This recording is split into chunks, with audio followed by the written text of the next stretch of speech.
Okay, thank you. I assume, Yvette, if there's technical issues, you'll let us know. Welcome to everybody. I'm delighted to be a part of this international series of events.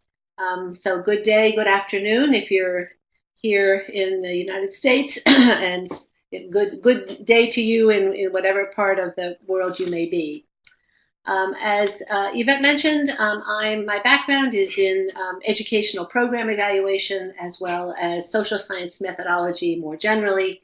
And I have had the distinct pleasure of being a college professor for many, many years, but my evaluation work does get me out into the field on a regular basis. Today I'll be sharing a few things about mixed methods that connect to my commitment to a mixed methods way of thinking. It's a brief time we have together, but I think these three things offer a context, a bit of history, and a bit of theory for locating my commitment to this way of thinking about mixed methods. So I will offer a very brief history of where mixed methods came from, and I'm old enough to have actually lived through this history, much of it. I'll offer some mini portraits or snapshots of some key concepts within current thinking about mixed methods that illustrate both the breadth and the depth of contemporary thinking about mixing methods, and also are all directly connected to my view of kind of the main political and socio-value orientation of mixing methods in the world.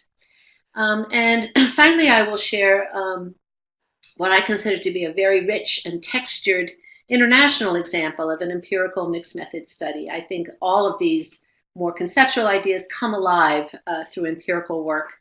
And in my view, this example so very well illustrates the grand potential of mixing methods for this deeper and broader understanding of important social phenomena, and also for catalyzing meaningful dialogue across difference.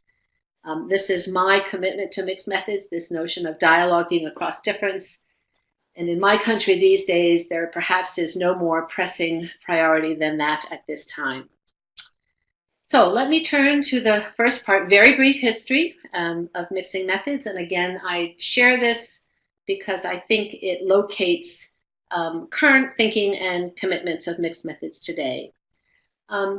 Through the 1960s or so, and my reference point, of course, is the United States. I don't know the history in all other places in the world, but through the 1960s, mainstream social and educational inquiry was fully dominated by post-positivist philosophy and accompanying quantitative methodologies. It was so dominant that when I went to graduate school back in the early 1970s, we only learned about methodologies like experimentation, survey research, and very rudimentary secondary data analysis, if you can begin to imagine such a time. This was before anything other than mainstream computers. And as a graduate student, you also had to wait 3 or 4 weeks to get your analysis run. Led in the US, again, by Egon Guba, Ivana Lenkin, Harry Wolcott, Perry Lader, Betty St. Pierre, Bob Stake, and many others, the qualitative revolution kind of happened in the 1970s and 1980s. These scholars, who had been doing qualitative work for quite some time, brought into the more mainstream of social science thinking and doing interpretivist and constructivist philosophies about the nature of the social world and how we can best know it. And accompanying methodologies like case study, interview studies, ethnography, and more. And they also brought in a very different set of assumptions and a different way of thinking about social phenomena than most of us were used to at that time, including issues like what is important to study and to know about these social phenomena. I'm going to offer this brief chart and not go through all of it, but for those of you for whom the concept of philosophical paradigm and assumptions might be quite new, this is a chart that kind of outlines, on the top you can see in blue, the assumption, the primary assumptions of different paradigms that offer different views of the social world and what's important to know. And then the first view is the post-positivist view, which was what was dominant for most of my early part of my life and career. And you can, this probably looks familiar to many. There's an assumption that the social world is real, that what the highest priority in knowledge has to do with causality and explanation, that we use rigorous quantitative methods and methodologies to get there, and the values promoted in post-positivist thinking are truth, objectivity, and in our current educational era in the United States, what works, and what works on the average. So it's kind of a values neutral stance. Constructivism, as you can see, is quite different, takes a relativist view on the social world, that the meanings of what matters in the social world are constructed through action in context or interaction with others in particular contexts. Knowledge is constructed, focused on meaningfulness, not truth. Methodology tends to be qualitative, contextual, like I said, case studies, interview studies, and with values of the importance of the personal experience and meaningfulness of life narratives. And though not very common or popular in the 1960s or 70s, critical social science has always been with us and remains a very viable and important alternative to both post-positivism and constructivism today. So we can come back to this chart if you would like. I just wanted to kind of not make a lot of assumptions about what all of the listeners might know about paradigms and assumptions. So mixed methods emerged from this great paradigm debate. Excuse me, let me get to my right page here. It emerged, I want to just make a note that the paradigm debate itself was really, really quite exciting. If you can imagine a group of academics in a big conference room actually shouting at each other, it was almost like a revolution in some ways. But most of the shouting was polite and very, very intellectually challenging and very heady, with lots of debates and lots of emotions, and sometimes some less than courteous exchanges of views. And we called it at that time, but certainly since that time, the great paradigm debate. And it was a wonderfully exciting time to go to actual professional conferences.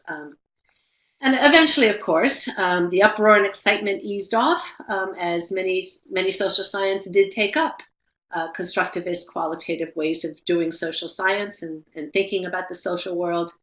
And pretty much a rapprochement was reached among many of the traditional post-positivist quantitative inquirers and the new constructivist qualitative inquirers. I say new in quotes.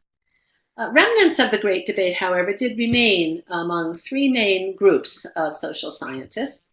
The first group were kind of the retreaters. They went back to their home base and have pretty much stayed there since. I'm talking mostly about post-positivist quantitative researchers, but not all. Doing good work all these years, but pretty much within some silos of assumptions and stances on the role of social science in the world. The second group were a little bit more open, the occasional collaborators and tourists, sometimes venturing out to mixed methods, ideas, and stances on what's important to know in the social world, but in a modest way. And then there were the adventurers, those that actively engaged with researchers and with ideas from other traditions other than the ones they had grown up with and were familiar with, endeavoring to learn firsthand about other traditions and cultures. I would say that members of the third group are likely the mixed methodologists of today, but that's an interesting empirical question.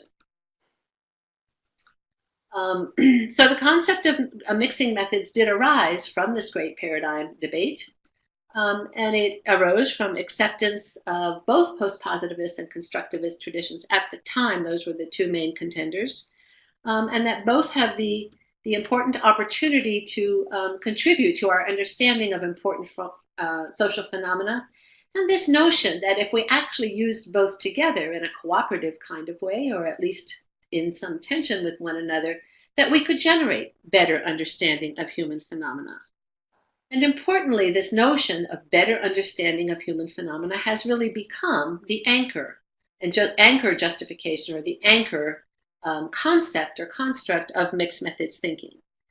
The primary purpose of mixed methods, all mixed methodologists and those doing mixed methods will say, is this notion of better understanding of important human phenomena by studying them from more than one perspective and standpoint. It's also important, in my view, that the origins of mixed methods kind of arose from this paradigm debate, from a debate about core philosophical assumptions about the nature of human phenomena, about human nature itself, and about the role of social science in understanding thereof. So this anchor in a grand debate about philosophy, I think, is an important part of the history of mixed methods and must be remembered today. Today, of course, we do have many more philosophical traditions available to us, more than post-positivism and constructivism. We have a whole family of critical social science traditions, including feminism, critical race theory, and indigenous epistemologies. We have post-structuralism, pragmatism, and ever-evolving post-qualitative approaches to social inquiry.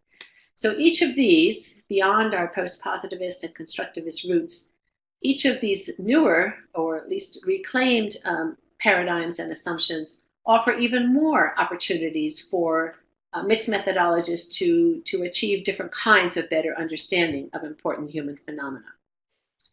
So that's my brief history to kind of remember where we came from and to acknowledge the importance of where we came from. I'd like to now kind of illustrate the mixed methods field today, the thinking and doing of mixed methods, with two components of mixed methods theory.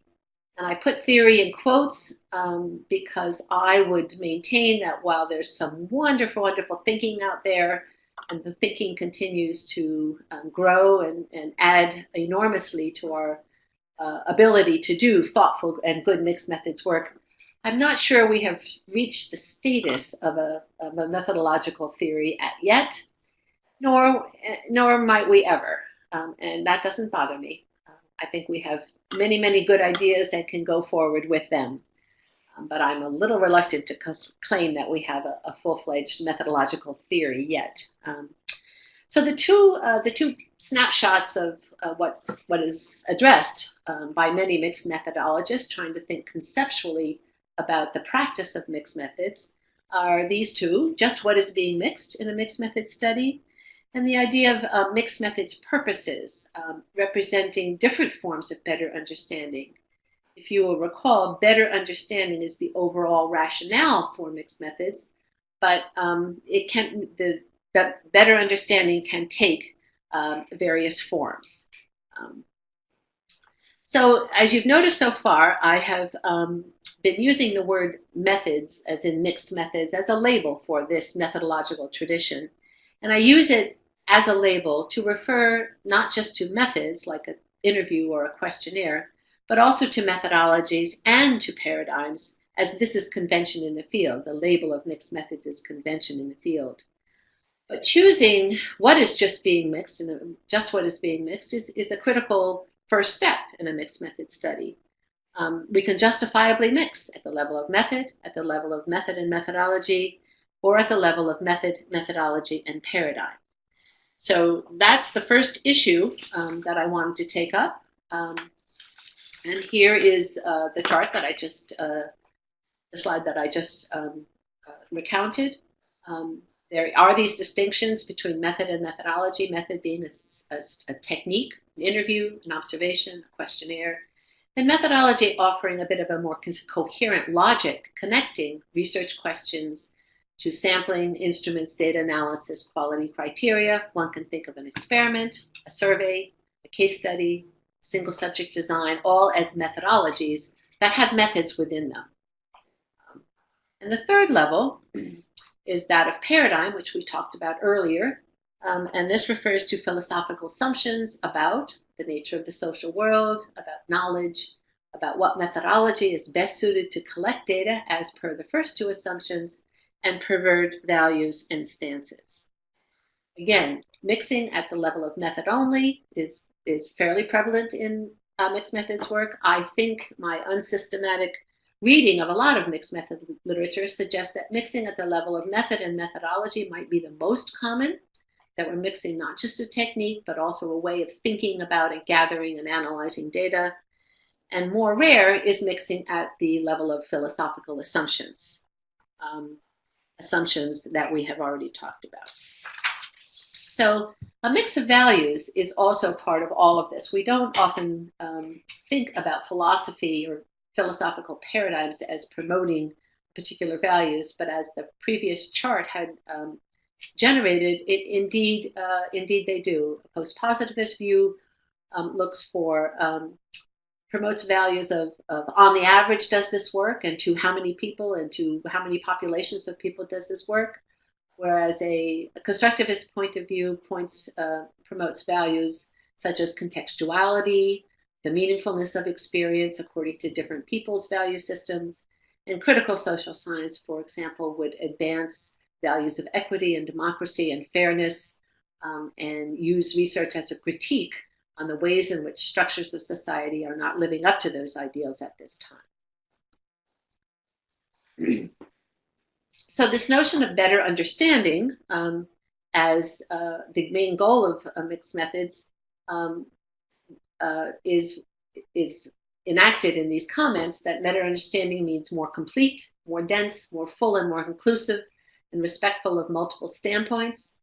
And this notion of requiring respect and appreciation for each of the methods, methodologies, paradigms, and values included in the study. This latter comment captures a lot of what I think about a mixed methods way of thinking. This respect and appreciation for each of the methods, methodologies, paradigms, and values included in this study is quite important for a meaningful and successful mixed method study. So it's in these ways that a mixed methods approach can invoke a mixed methods way of thinking and embrace and enact a meaningful dialogue across difference. So let me go to the second piece of practice, mixed methods practice, that I wanted to share with you. Going to my, as I mentioned, the overall purpose of mixed methods is better understanding, that is more complete, more full, more respectful of different standpoints and so forth. And with a couple of then graduate students in the 1970s and 80s, I worked with them to review a sample of 57 evaluation studies. Again, that's my field of practice from the 70s and 80s. So that was kind of early in all of this movement. Many of these studies were found on a system called ERIC. And we looked for a variety of different aspects of mixing methods in that study, one of which was the notion of purpose. How were the authors talking about their rationale and their thinking about the purposes for mixing? And we came up with a typology of 5 different purposes, 4 of which I think are quite active still today. And just to briefly go through them, triangulation, where both methods, both methods, methodologies, and paradigms, but I will use the shorthand version of methods to refer to all of those, assess the same core construct, leading to greater confidence in findings. I find it easiest to think about and plan a mixed method study if I'm mixing around the assessment or measurement or data collection of the key constructs in my study. I'm an educational evaluator, so a lot of times the key constructs have something to do with learning and mastery, self-concept, and so forth. So that's how I think about it. Triangulation has an actual long history in both constructivist and post-positivist traditions, and it was extremely popular in the early days of mixed methods as the rationale for everything. If you actually are aiming for consonance, you're actually aiming for both sets of data to tell the same story, it's actually quite a hard goal to reach. But it still is important and useful in some contexts. A softer version of triangulation is complementarity, where both methods are assessing the same construct, but not for exact agreement, rather assessing different facets of the same concept, leading to a more complete portrait of that concept or construct. Development preceded mixed methods thinking by many decades, I'm sure, if not centuries. That is where the results of one method are used to actually develop the other method, leading to more contextually relevant data collection, a more targeted sample. And development here can mean the actual development of the methods. So one uses a set of interviews to develop an observation scale or a survey or a questionnaire. Or one uses the results of secondary data analysis or a questionnaire to select a targeted sample for further observation or interviews. So develop the other method could be develop the instrument itself, develop a sample for it, develop a way of analyzing the data, and so forth. My observation and reading of a lot of mixed methods literature suggests that complementarity and development are the two most popular purposes for mixing, even when they're not labeled as such. The fourth purpose we found from this initial review of 57 evaluation studies was this idea of initiation. And I totally agree that it's pretty difficult to plan for contradiction or plan for discord. Intentionally design a study so the results yield actually discordant stories rather than some kind of agreement or overlap. But initiation does happen where you are planning for some kind of complementarity or triangulation, and you get actually very different results that are contradictory or at least telling very, very different stories. And when, in the classic cases we've examined, when it's possible to either collect further data or further analyze and examine the data sets that you have, one can generate some highly unexpected and useful and valuable insights. So one initiates kind of further thinking, further analysis, further examination, generating an insight that wasn't even on the table. And there are recorded instances of this. I've never had the pleasure myself, but there are recorded instances of where this discord or disagreement in results generates a very valuable insight. And then the last purpose in our typology was this notion of expansion, where the inclusion of a different method expands the reach of the study beyond what one method or methodology can attain.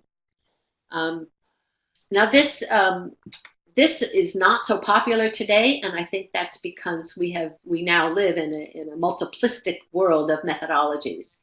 When we were doing this review from studies in the 70s and 80s, the world was much less multiplistic in terms of social science and educational evaluation. Most of the studies included a dominance of post-positivist quantitative thinking. So expansion was novel at the time, but I would acknowledge that in today's world, it's not so novel and perhaps is a much more rare purpose. So again, these are the 5 purposes that emerge from our study. They represent different forms of better understanding and lead to different kinds of mixed methods design or different forms of mixed methods design. So I find that the notion of purpose is extremely helpful in careful planning of mixed methods thinking.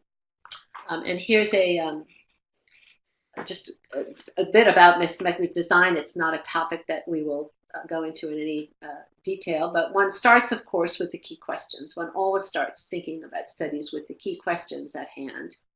And I've lived through the eras, the popularity of the qualitative revolution, where graduate students would come to me and say, I want to do a qualitative study. I want to do a qualitative study. And in more recent decades, students come to me, I want to do a mixed method study. I want to do a mixed method study. And my comment is always, well, what is it you'd like to know? What are the key questions that you have? And I know that sounds trivial, but methodological frenzy can happen in any domain and with any new methodology. We have a lot of data mining today. So one gets excited about the methodology and forgets to start with the key questions. That's always extremely important. What is it we need to know? And then we move to decisions about overall design and methodology.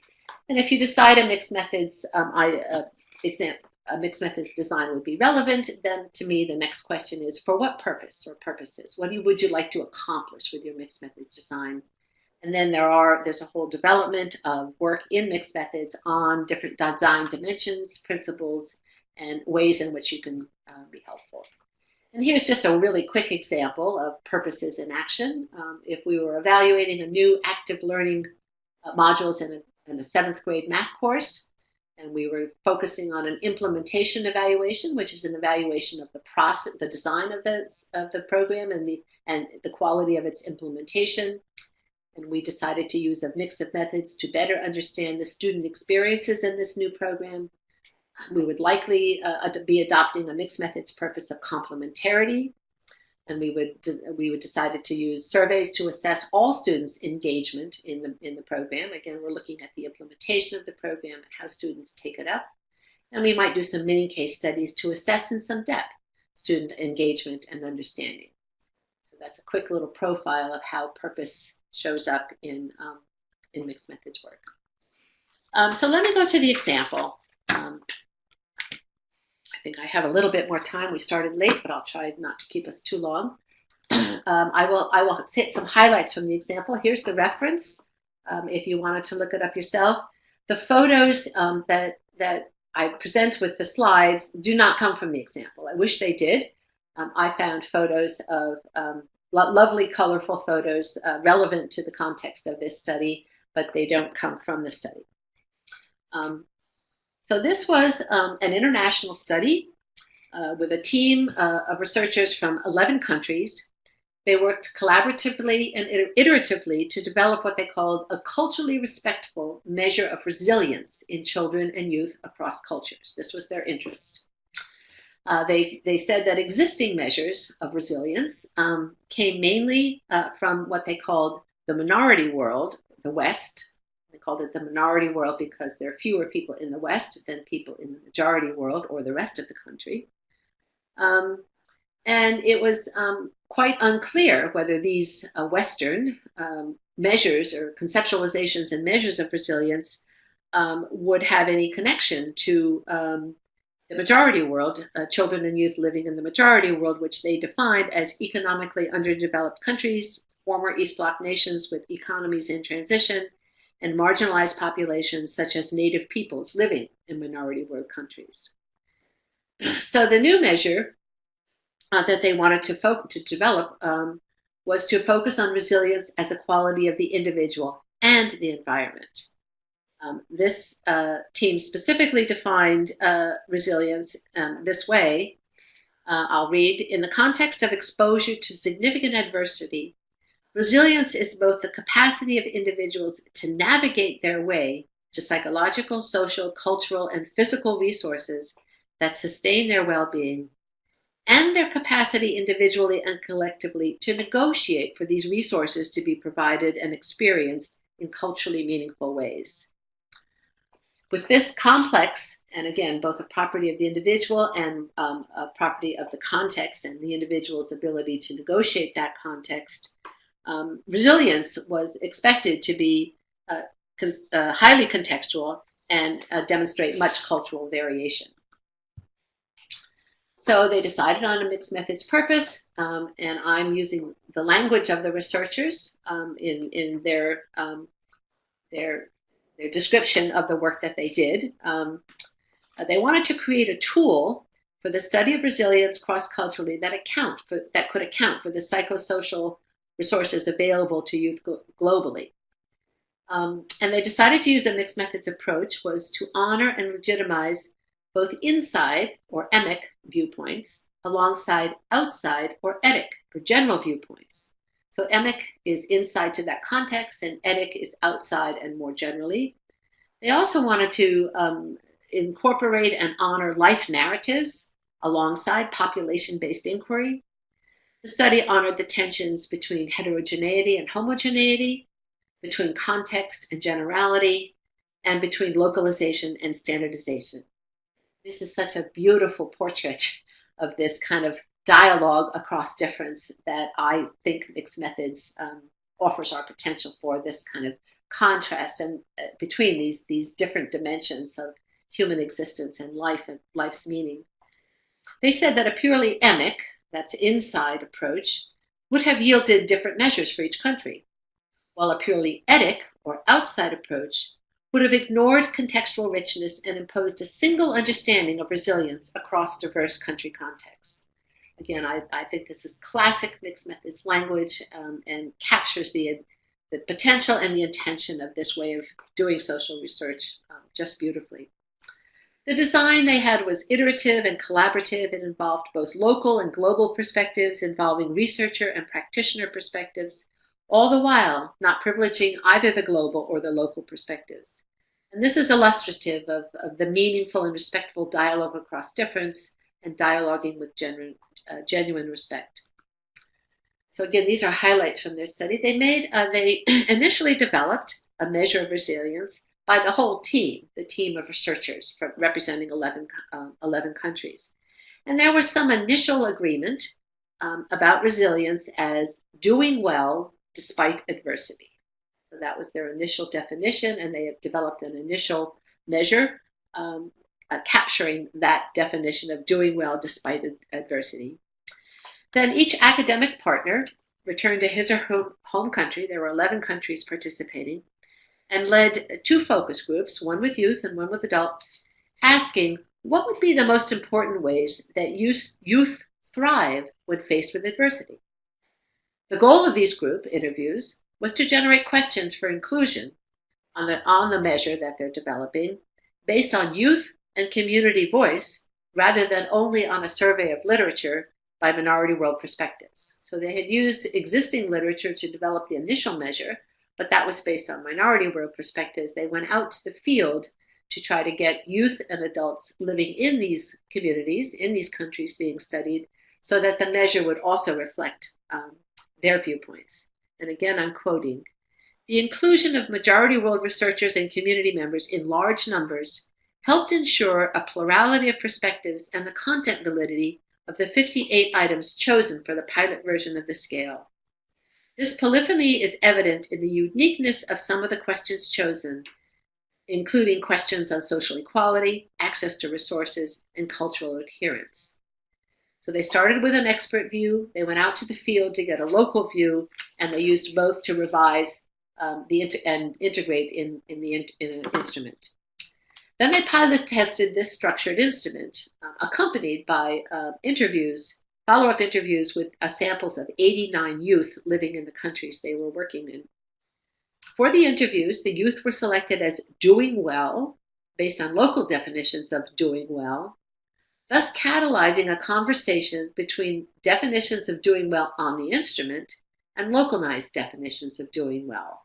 Again, a conversation between the structured expert view, which by this time had some of the local view in it from the first round, and an unstructured experiential view. Then they began, they had pilot tested the questionnaire and collected this additional fieldwork data. And they began analyzing the pilot data, both quantitative and qualitative, but especially the pilot quantitative data with Urie Bronfenbrenner's ecological model. It's a concentric model of circles with the individual in the middle, and then getting further and further away and higher levels of a social organization. So they started with a factor structure based on Urie Bronfenbrenner's ecological model of development. And in this case, there were 4 levels: individual, relationships, community, and culture. However, in the analysis of the pilot data, I quote, "We were not surprised to find no valid factor structure that could be identified that retained the hypothesized 4 clusters. Findings from our qualitative data helped explain the lack of validity."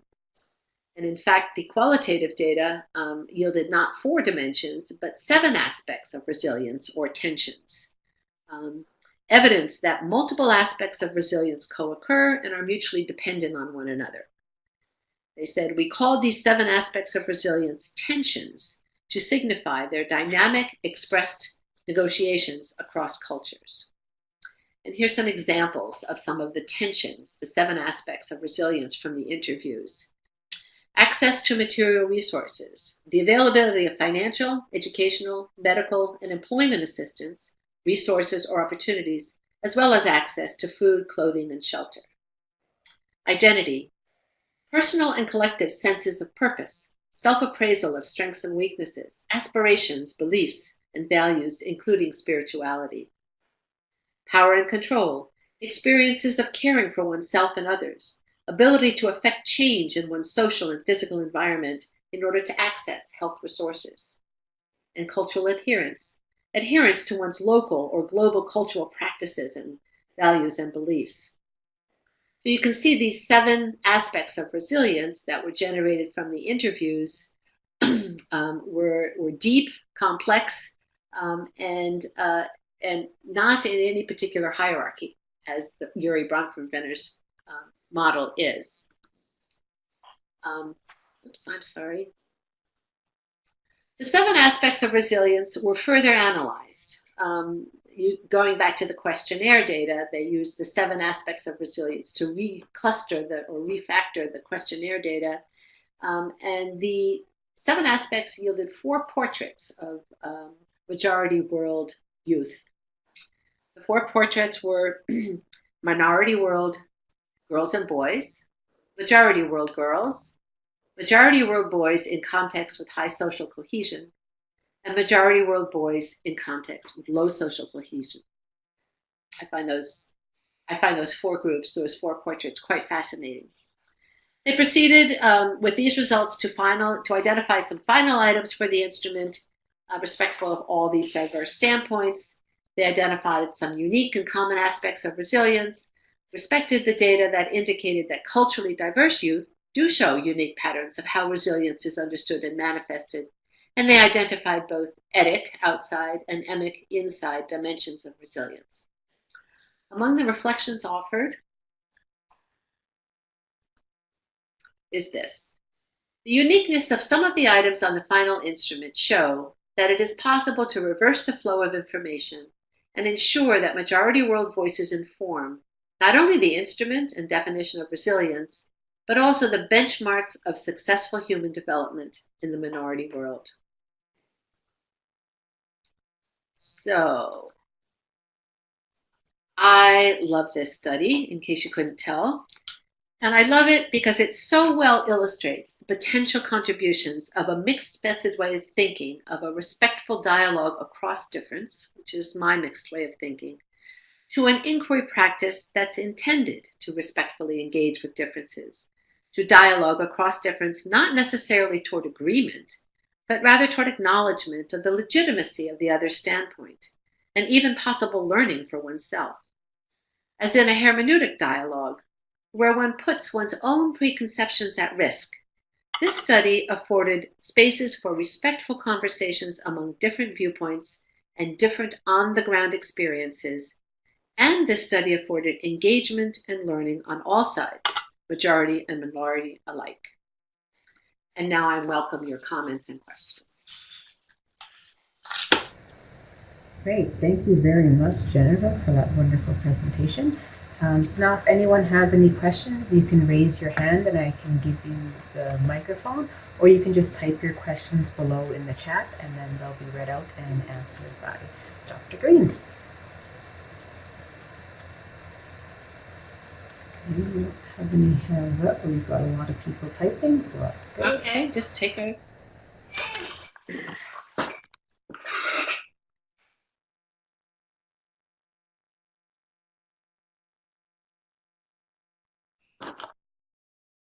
Thank you, Dr. Greene. What would a mixed method approach mean for the idea of going for only one central research question? Or does one end up with at least 2 or even 3 central research questions? That's a good question. Most mixed methods practitioners, people who've had a lot of experience doing mixed methods, you probably would get different answers from different mixed methods researchers. So there isn't a right answer. That's the first comment I would like to make. And again, I will emphasize one of the points I made earlier. Probably went right by many people. I find it easiest to think about mixing not around questions, because my questions are often kind of complicated, but around constructs, around the key phenomena I am trying to learn about and study. Most studies are concentrated on a few things, not everything. And I'm an educational evaluator, so often key constructs in the work that I do are the quality of the program implementation. That's a pretty big construct, and it can certainly benefit from structured observations or structured surveys of teachers and students, as well as more interpretive or ethnographic kinds of observations and so forth. So the quality of the implementation, or very often student learning, and student learning in most educational evaluation is both predefined by the program and by the person who's developed the program and by the curriculum and so forth. But kids are ever joyful sources of great surprise and ingenuity, and so I think it's also extremely important to ask kids in an open-ended way what they have learned and what was important to them. So I agree it's kind of hard to mix. I think it's harder to mix around questions because questions are complex. So most research and evaluation studies will have more than one construct, and taking a high priority construct and thinking about mixing methods around that is one response to your question. Perfect. Thank you, Franz, for your question. Now we have one from Jongmin Lee. Thank you, Dr. Greene. I wonder how you think of a mixed methods research embedded in a larger study. For instance, let's say we do a policy practice comparison study across policymakers, teachers, and parents, and a mixed methods research is used only at one level, such as the teacher level. Due to a primary focus of a study is on teachers' implementation of a policy and their support, challenges from external settings, whether policy level or parent level.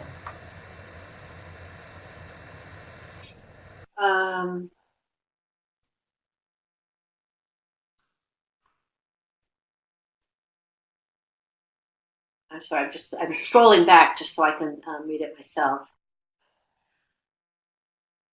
I think it's entirely possible to do a mix of methods in one part of a study and not in other parts.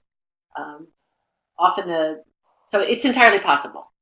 I think the only little concern or caveat I might add, and in the context you referred to, if the dominant voice in that context is the policymaker, that it might be easy for the policymaker to discount the data coming from what is more likely the odd or unusual or extra qualitative measure. So I think there's the politics of the methodology that I'm referring to, and I think it's entirely possible, and it's probably better to include a type of measure that gathers types of data that are not represented in the rest of the study than to not include that, because you will get some data that can be given space and voice and warrant in what is otherwise a landscape that's dominated by just one way of thinking. So I think it's better to do it than not do it, but be a little bit forewarned that it may be an uphill slog to garner appropriate legitimacy for that data. So one doesn't have to mix always on an equal level. One of the dimensions of design that's part of mixed methods thinking is there a dominant methodology and the secondary one, or are the different methods and methodologies intended to have equal voice? So it's entirely possible to do that. In a policy context in particular, I would just warn you about, again, not having that particular data set being being highly valued by your constituents. Okay, thank you very much. We've got, so maybe be our last one here from Laurie Foote.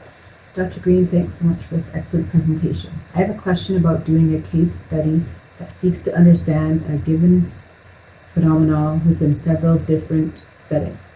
While development seems an obvious rationale, I believe that complementarity may be the most reasonable rationale. I am wondering if you have any thoughts to help me. To me, when doing case study research, the context is a key component and seems therefore to align with your idea of same construct, different facets, what you used in your definition for complementarity. Thank you. I'm not sure development is the most obvious rationale. Complementarity, I think, makes great sense in a case study context, where you are trying to capture as many dimensions of the case and its context as possible. So I think I think the case study methodology or a case study framework is a grand one for many mixed methods purposes, but I would think complementarity, again, development is one uses the results of one method to help inform the development of another. And just a little aside, or just a little addition on that point, some of the more interesting and thoughtful mixed methods work I've seen will use the results of one method, say, to develop another method, and then analyze the data from the second method and go back to the first method for some kind of joint analysis. So one doesn't leave the first method all stranded, or it doesn't just have an instrumental purpose. So that can be a very clever design. I do my questionnaires to select an interview sample, I analyze the interview data, and I return to the questionnaire data for some kind of joint analysis. So it's just in general, to go back to your main question, I think complementarity may be a better fit because cases are complex. There's lots and lots of stuff that we'd like to gather information on. And if you can expand the reach of the study to other kinds of methods, you may be able to get more of the context or the case that you're trying to study. And there's one last one from Sarah Parker. What particular approaches or techniques are useful for mixing qual and quant findings during the analysis stage of the study? Thank you, Sarah. There's wonderful work on mixed methods data analysis. I would draw your attention to a new book by Pat Baisley. She's an Australian scholar who's been involved in this conversation for a long time. She was one of the original promoters and founders of NVivo. So she has a new book on integrated data analysis. So that may be a really, really good resource.